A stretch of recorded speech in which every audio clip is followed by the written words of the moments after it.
At Tikal, 2,185 years ago, the rich residents drank from the most dangerous reservoirs in the city, while the poor drank the purified water. By minute 4, the full story of how that happened. In just over 3 minutes, why Persian kings hauled silver jars across empires. To understand any of this, start with a simple problem. Cities kill people, not through war, through water. Every ancient civilization that grew beyond a village faced the same invisible enemy. Contaminated water carrying disease, spreading silently through the population. The ones that survived were the ones that figured out how to fight it. But the solutions they invented were stranger and far more sophisticated than anyone expects. What comes next rewrites what most people think they know about ancient engineering. The Maya city of Tikal, in the dense jungle of what is now Guatemala, had no rivers and almost no natural springs. Everything the city needed for drinking, for cooking, for survival had to come from rainfall. By 200 BC, Tikal's population is pressing toward tens of thousands. The pressure to engineer a water system is not optional. It is existential. The Maya at Tikal build a network of reservoirs carved into the bedrock and sealed with plaster. But one of them does something extraordinary. The Corriental Reservoir, the one supplying ordinary citizens, contains a filtration layer at its inlet. And the materials in that layer are not random. They are crystalline quartz sand and zeolite, the exact same minerals used in modern water filtration systems today. Here is where it gets remarkable. The zeolite in that filter was not found locally. The nearest deposit sits 19 miles northeast of Tikal, a full day's haul through dense jungle.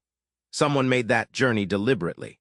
Someone tested those materials, confirmed they worked, and then organized the labor to transport them across jungle terrain, centuries before anyone could explain the chemistry behind why it functioned. The Maya engineers do not know about bacteria. They have no microscopes, no germ theory, no formal chemistry. What they have is centuries of careful empirical observation, noticing, testing, discarding what fails, keeping what works. The zeolite filter at Corriental is not luck. It is the output of a scientific method running without the language of science. That is not even the strangest part. The strangest part is who is not drinking this purified water and what they are drinking instead. In a moment, the mercury. But first, the desert, because an entirely different civilization is solving the same problem with a completely different kind of genius. The Nabataeans of Petra in the bone-dry Jordanian desert face a problem almost opposite to Tikal's. Too much sun, too little shade, and enemies who will kill for water. Their solution is one of the most counterintuitive in ancient engineering, and it involves a pipeline built at exactly 2 degrees of incline. But first, understand what they are actually protecting, and why hiding it is a matter of life and death. The Nabataeans make their water invisible. Cisterns are buried. Collection channels are disguised. Water sources are unmarked and unmapped to outsiders. In a desert where water is military power, secrecy is the weapon. Caravans crossing the region have no idea where the Nabataean reserves are hidden, which means attacking them is nearly suicidal. Water becomes the Nabataeans' greatest strategic asset precisely because nobody can find it.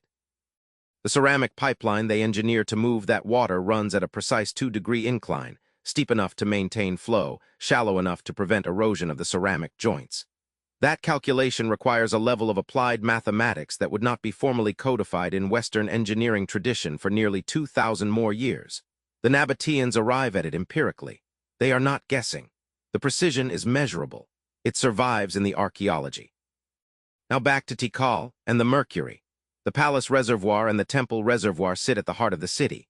They receive runoff from the ceremonial core, the plazas, the temples, the painted structures, and those painted structures are coated with cinnabar, a brilliant red pigment made from mercury sulfide. Every rain event washes trace mercury off those surfaces and directly into the elite reservoirs. The richest people in Tikal are drinking mercury-contaminated water. The ordinary citizens, drinking from Corriental, are drinking filtered water. There is no evidence anyone at Tikal understood this was happening. The elite did not choose contamination, but the irony is absolute and measurable, confirmed in sediment analysis of the reservoir beds. The social hierarchy of Tikal accidentally inverted the health outcome. Power and wealth placed people closer to the temples and the mercury. Distance from the center was, unknowingly, protection. What comes next is stranger still, because the Persians cracked the same problem without filters, without pipes, and without any knowledge of what they are actually fighting. Herodotus records something that sounds like royal extravagance, but is actually applied science. Persian kings travel with silver. Specifically, according to Herodotus, Persian kings travel with a dedicated train of wagons carrying their drinking water stored in silver jars drawn from the Chavez River. Silver, they have observed, keeps water pure over long distances. They are right, silver ions are lethal to bacteria, disrupting cellular respiration at concentrations too small to taste. The Persians have zero knowledge of microbiology. They have zero knowledge of ions. They have careful observation across generations, and they act on it.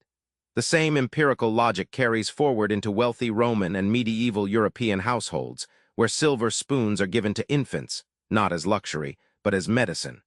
The phrase, born with a silver spoon in his mouth, is not about wealth. It is a public health practice that outlived its own explanation. At Tikal, 2,185 years ago, the poor drank the purified water while the rich drank mercury. At Petra, engineers calculate a 2-degree pipeline without formal mathematics. In Persia, kings haul silver jars across empires without knowing what silver does.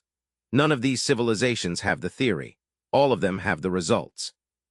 The question worth leaving in the comments: which modern practice will future historians look back on and say, they had no idea why it worked, but somehow they got it exactly right?